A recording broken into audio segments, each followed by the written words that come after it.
Pre. May nalaman ng hostage taking dyan sa walang karto.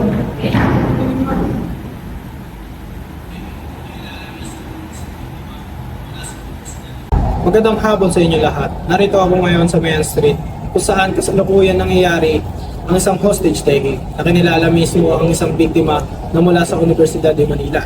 Habang ang suspect ay patuloy pa rin kinikilala ng mga otoridad. Hostage situations are tense, unpredictable, and a top priority of the Philippine National Police. Every second counts, and the PNP has established clear guidelines and procedures to ensure the safety of hostages and the public. Yeah, set me free and give me death, there ain't no other choices. When I lay down to go to sleep, I keep on hearing voices. Little whispers in my head, man, is you fake or loyal? Why no water, that's a sign of baby, pick your poison. These little demons living underneath my bed, creeping.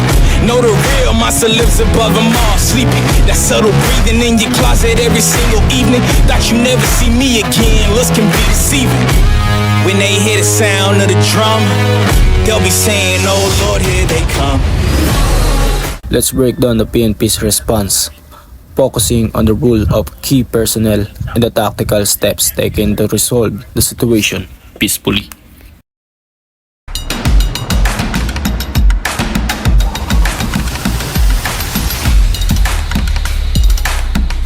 First responders are the initial police force on the scene. They secure the area, establish a perimeter, and gather information about the hostages and hostage taker from witnesses.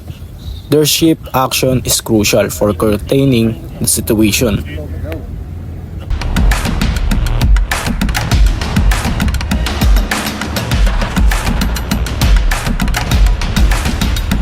The incident commander assesses the situation and prepares crucial plans like emergency response plan, how to handle immediate threats. Breakout plan, strategies for hostages to escape safely if possible.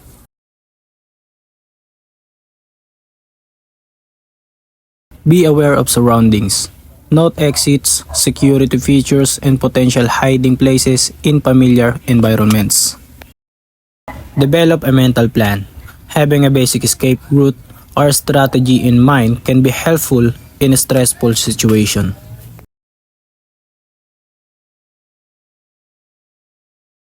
Gain cooperation. If possible, try to work with other hostages for a better chance of escape.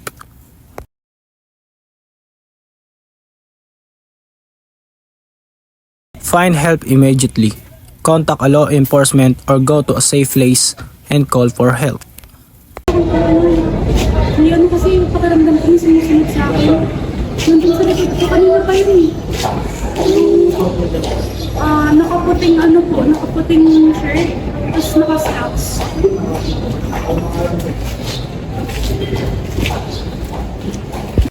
Delivery plan. Procedures for fulfilling hostage taker demands.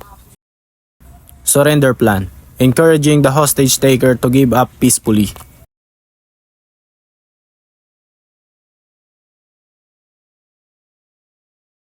Hostage reception or release, ensuring the well-being of freed hostages.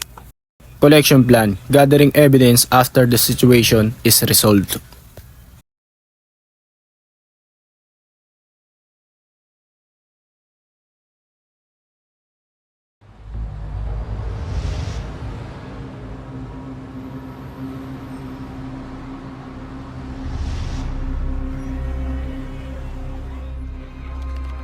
It's a typical day naman, walang something special. Parang feel ko mag-leave. Pero ayun, nanghihinayang ako kasi wala naman akong gagawin. So bakit ako magli-leave? Kaya tumuloy ako mag-work. I decided na pumunta sa comfort room. Doon ko na narinig yung putok ng barel. Narinig ko yung sigaw ng mga tao nasa loob ng office. Nagpapanik na sila. Pati ako nagpanik na din ako that time. Wala akong idea kung anong nangyayari.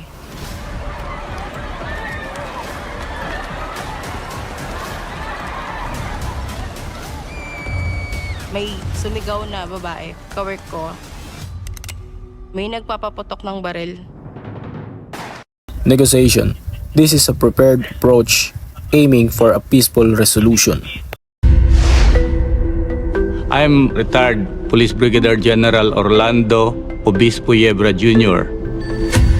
Nasa office ako noon dahil ako nga ang Deputy District Director ng Eastern Police District during that time.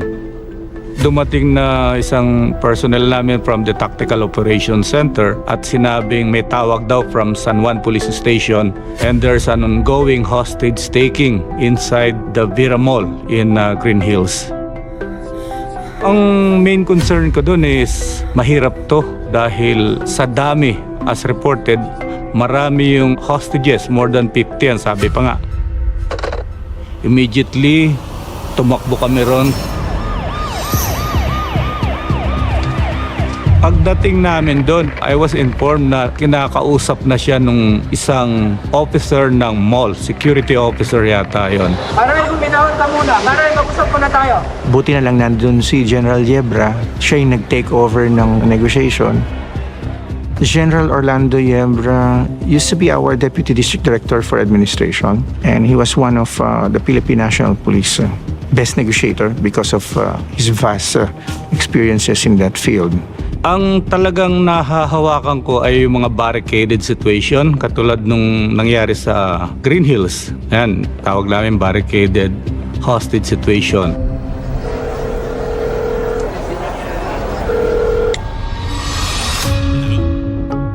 Pinaka-umpisa talaga dyan is introduce yourself. Kailangan malaman niya kung sino ka eh. Hindi pwedeng basta ka lang makikipag-usap without him knowing kung sino ka, anong purpose mo, bakit ka nandun. Very important para makuha mo yung loob niya at ma-establish yung rapport to talk to him honestly. At isa pa, na maaaring nasa akin yung solusyon ng kanyang problema. Unang-una, sabi ko sa kanya, Alchi, baka matulungan kita sa problema mo. Yung salita ko pa lang na ganun, naglitanya na siya ng mga irregularities at mga abuses ng kanyang supervisor eh. Matagal siyang security guard, family man, pero hindi pa sila kasal. Nasabi lang niya sa akin yung buhay niya sa probinsya, parang ganun, bukid sa Surigao. Parang nasa ano lang siya, nasa bukid daw siya, nagpa-farm, kaya nagbakasakali dito sa Metro Manila. Ito lang niyang maganda yung kanyang trabaho at hindi siya naargabyado. Ang problema talaga nito yung kanyang trabaho dahil nililipat siya, natanggal na nga siya sa agency. Siguro wala siyang pagkukunan ng kabuhayan, kaya napilitan siyang gumanti dito sa mga officers ng agency.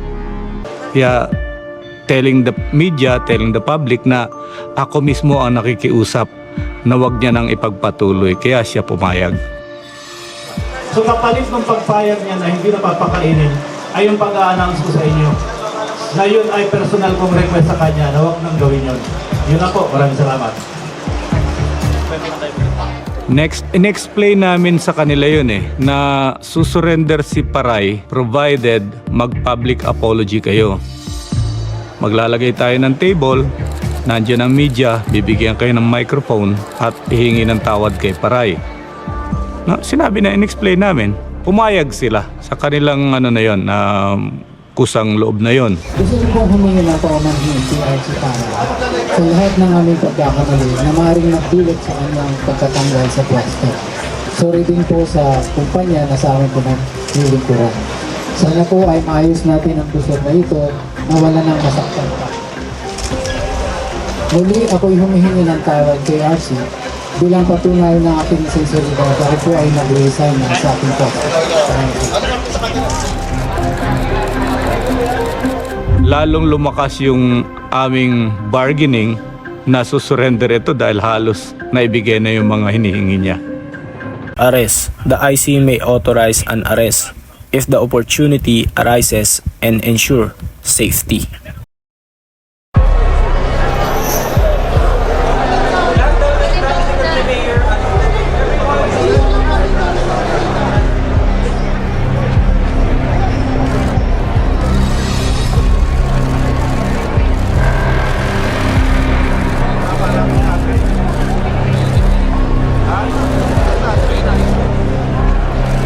first, I didn't know how he looks like.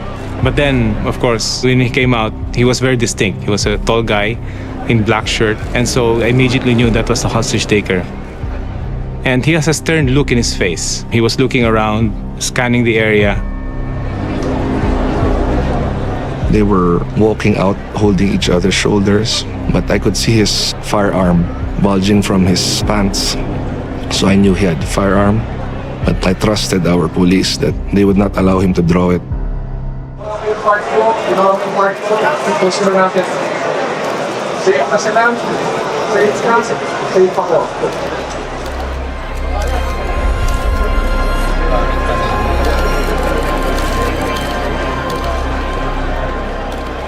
When the hostages started walking away from him, he kind of glanced to the hostages, and I thought that he would stop them from walking away from him. But he did not. Ano naman, sa tingin ko, talagang kalmado siya eh. Kalma yung muka, hindi siya yung tipong nalilisik ang mata. Kasi lumapit pa nga ako sa kanya. Alchi, ako si Colonel Yebra, yung kausap mo. So, tumingin lang siya sa akin. Hindi na kami nag-usap doon. Nagpakilala lang ako para malaman niya na ito pala yung kausap ko. Kasi naka-uniform ako noon eh. Diba sabi niya, ayaw niya na may naka-uniform. Pero lumapit ako para magsabi sa kanya. May kasama naman kaming mga EOD. Kaya nung pagbaba nila, they immediately searched for those hand grenades. At nakita naman nila, and it turned out, isa lang yung tunay and the rest, mga prutas lang. Ginamit lang niya pambluff nung panakot doon sa mga hostages. Ang kinakatakot ko lang, dahil nung pagbaba niya, actually nandun na siya sa labas, baka gumawa siya ng another scenario. He might grab another person, baka dumiretso siya kay Mayor, di ba? He was probably shocked that he was still alive. He probably thought that in spite of my assurance, he would still be killed. Hopefully, magiging sana yung hindi lang dito sa establishment na to, sa commercial establishment na to, kahit saan sana na may mga nagtatrabaho, lahat po tayo dyan. Importante tayo, kaya tayo nandyan. Tactical assault. This is a last resort, used only when negotiation and arrest are deemed too risky. Nung binigyan na siya ng microphone, hindi na ako masyadong nakapokus sa kanya eh. Habang nandun siya nagsasalita, ako concerned dito sa paligid eh. Pero nung may maganda pagkakataon, nagkatinginan na lang kami ng isang tao. Yun na, tuloy-tuloy na yung nangyari. Sinunod lang, binaliwala lang, ganun, kaya nagkaganito.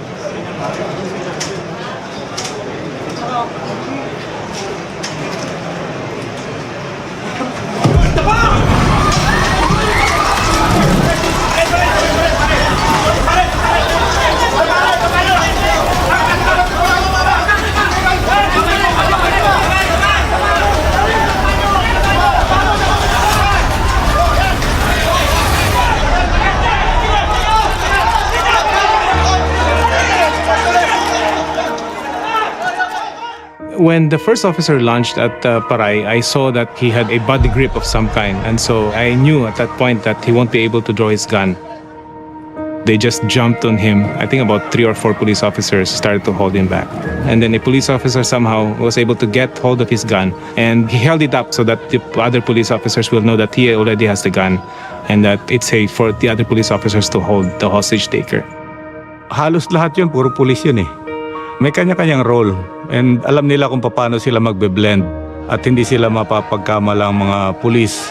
Naging kampante si Paray na magsalita dahil kala niya malayo ang pulis, wala doon.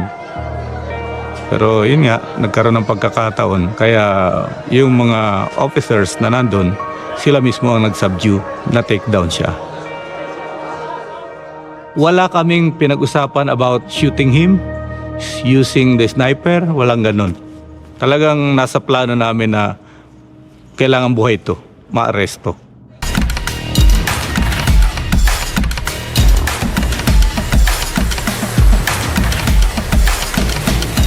Hostage Negotiation Team or HNT. Highly trained negotiators who communicate with the hostage taker to de-escalate and find a solution. The hostage negotiations team has 10 members currently. We have 8 full-time members and 2 extra help members. It's comprised of sergeants, senior deputies, and deputies. We have a team leader, assistant team leader, and then all the team members. We're all cross-trained to handle every position. We train 12 times a year. Our most recent training, we set up a scenario where there was a domestic violence incident. One of the subjects was the victim, one was the suspect, obviously. The female victim was heard in the background by dispatch. No more, don't hit me, stop, that type of thing. So basically, he's not allowing us into the home, so we need to surround and call in and try to get the problem resolved. In a scenario situation, we set up the equipment, we designate the team positions, we have a team leader, a primary negotiator, a secondary negotiator, somebody's a scribe, we have operations officer, we have guys doing intelligence, meaning gathering information on the call and those involved in the call. And we do it just like we would out in the field, as best we can. The scenario plays out, negotiator speaks to whoever's on the other end of the line. And eventually, hopefully, if you did it right, the person comes out, everybody's unharmed. It's like anything in law enforcement, you gotta be flexible, you gotta be ready for the unknown or the unaccounted for to occur. It often happens with our job. I mean, really what this comes down to is we just need to talk about what's going on, figure out what we need to do, what we can do to help, and then get out of your hair. But, okay, well, the problem is we're not going anywhere. Negotiators have to be good listeners. So we talk a lot about ALS, active listening skills, and the ability to listen to someone, encourage them to keep speaking to you. That's the toughest part, is the first 5 or 10 minutes of talking to somebody on the phone, is to get a rapport where you and that person are comfortable with each other, because they're not going to come out or cooperate with you or do anything else you want them to do if you have no rapport with them. I see this ending with everybody okay. We're not here to solve a crime as H&T members. We're here to get either the barricaded subject out or the hostage released. When you're negotiating, you're in the moment, you're engaged with them, you're listening, offering solutions, but at the same time, you're trying to think a couple steps ahead as well, where you want this thing to go, because he's maybe making some demands or making requests that maybe you can or cannot abide by. Maybe you can make them happen, maybe you can't. Training's super important. Last year in October, we got called to Buellton for a subject that was wanting to commit suicide in a vehicle. They had him contained. We talked him out of it. He actually works in the Goleta area, so I know that his life at this moment is not what he thought it would be at that moment. It's worked out for him thus far, and that's just one example of helping somebody out. Negotiation skills, got him through maybe a tough time, and in the end, it's worked out so far. Assault Team, a highly trained hostage rescue team, will be positioned nearby. They work tirelessly behind the scene, gather intel and planning a safety intervention of negotiation fail. Trust their expertise is your best chance of rescue. Team sir will follow the same sequence as in option A and B. It's only that at this time they will not, in essence, they'll be using the front door.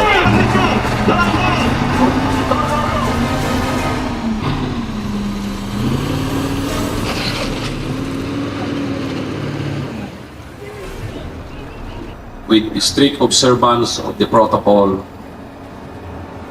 K9 to clear and panel the bus to ensure that any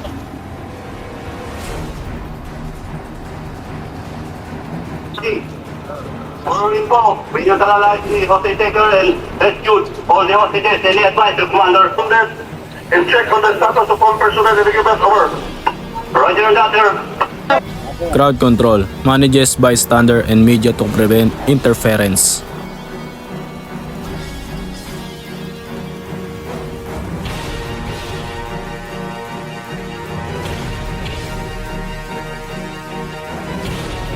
Support personnel, medics, engineers, and other specialists provide crucial backup.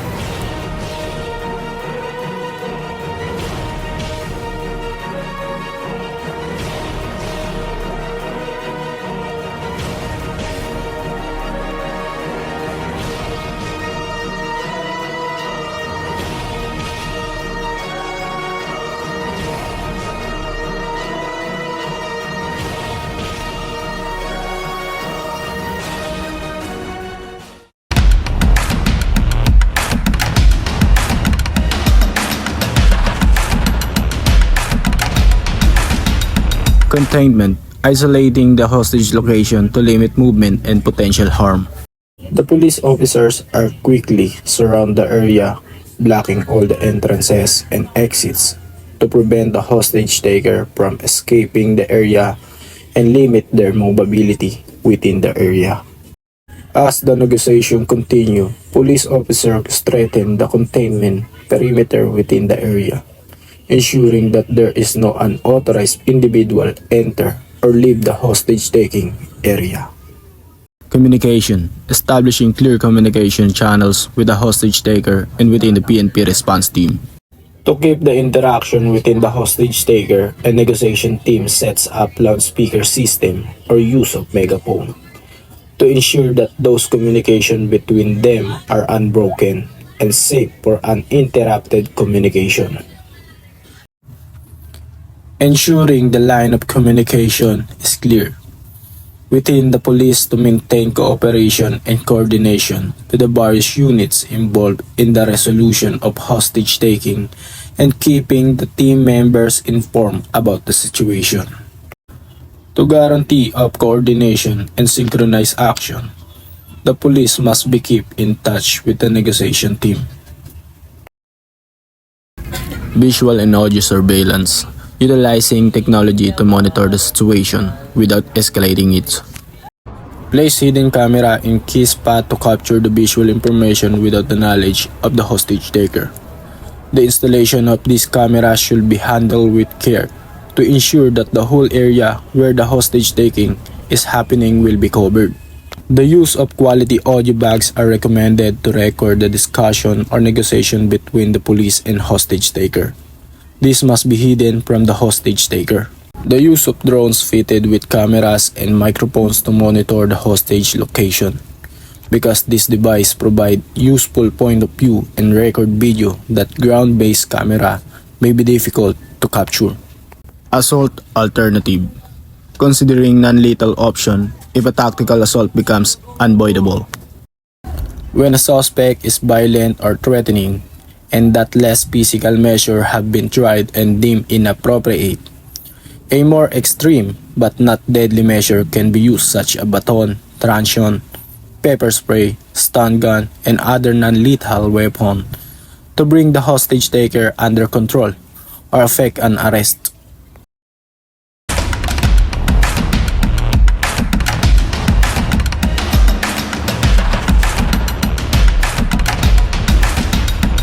Preliminary stage, gathering information and establishing communication. Baway, ako to, si Colonel Mabesa. Ako yung taga-PNP na pinadala nila. Pag-usapan natin to, pre. Ano bang problema mo? Baka pwede kitang tulungan.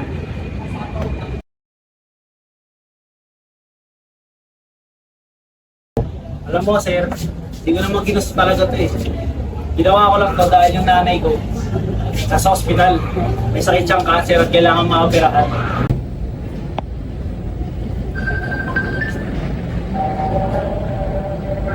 Go. Oh, bakit? Oh. Ha? Ganun ba? O sige. Bantayan mo muna si nanay dyan, alagaan mo. Gagawa muna akong paraan para makakuha ng pera.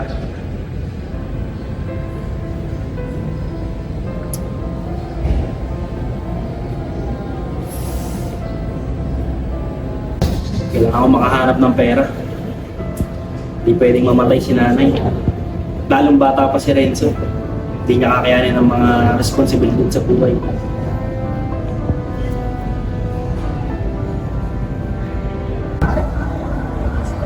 Boss! Ipapakilis ako sana ako. Baka kung pwedeng bumali muna ako ng sweldo.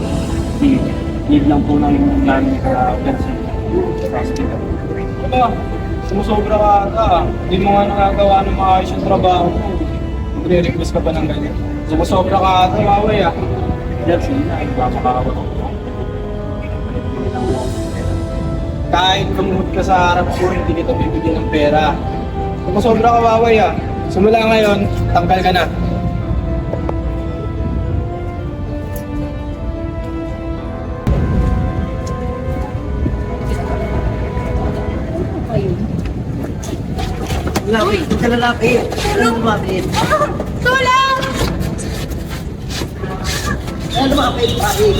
Exploratory stage, understanding hostage takers, motives, and demands. Mayora, pwede niyo po siyang kausapin.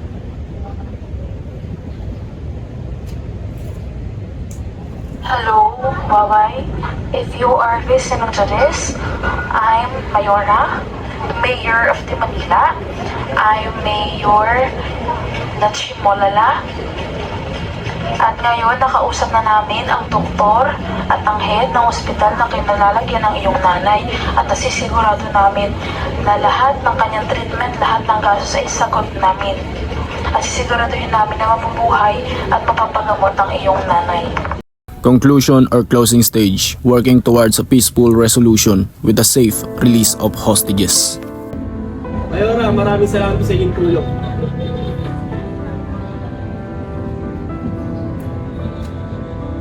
Baway, okay na lahat. May gusto ko bang sabihin o idagdag sa mga diwan mo? Kung wala na, maaari mo na bang pakawalan niyang batang yan? Walang kasalanan yan. Siguradong hindi matutuwa ang nanay mo kung makakapanakit ka ng inosenteng tao.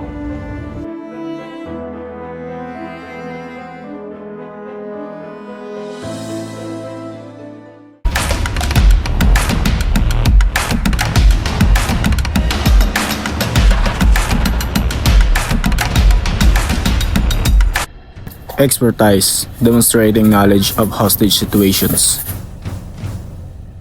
Legitimacy, representing the authority of the PNP. Referent power, earning the hostage taker's trust. Reward power, offering potential benefits for surrender. Pinapangako ko sa iyo, tutuparin natin yung mga demand mo. Coercive power, highlighting the consequences of continued violence. Tol, buti na masubukan ng mahanap si Kayapa. Maaaring bawasan yung suspension mo dahil sa ginagawa mo. Minsan sinabi mo, ito pa rin namin na may papagamot namin ang tali. Information power, providing accurate details about the situation. Ang lalaki, 30 years, ng hostage, at nagawa niya ito dahil kailangan niya ng pera na pampagabot sa kanyang nanay. Time power, using time strategically to de-escalate. Emotional power, building a connection with the hostage taker. Narito po si Commander Borbe upang ilahad sa atin ang nangyaring hostage taking. Isang lalaki, 30 years, ng hostage, at nagawa niya ito dahil kailangan niya ng pera na pampagabot sa kanyang nanay. Natuwa ako dahil successful ang aming negotiation. Pareho safe ang victim at suspect. Sana hindi na ulit ito mangyari. Salamat po. Salamat po, Commander. Dahil sa nangyaring insidente, maging aral sana sa atin itong lahat na maging maingat sa ating paligid. Mark Vincent Magbantay, nag-uulat. Grabe na ang tao. Kung okay na ang sitwasyon ng babae, baka hindi okay na, hindi maganda. Kaya mahalagang tingnan naman tayo sa ganyan kasi baka mangyari sa atin.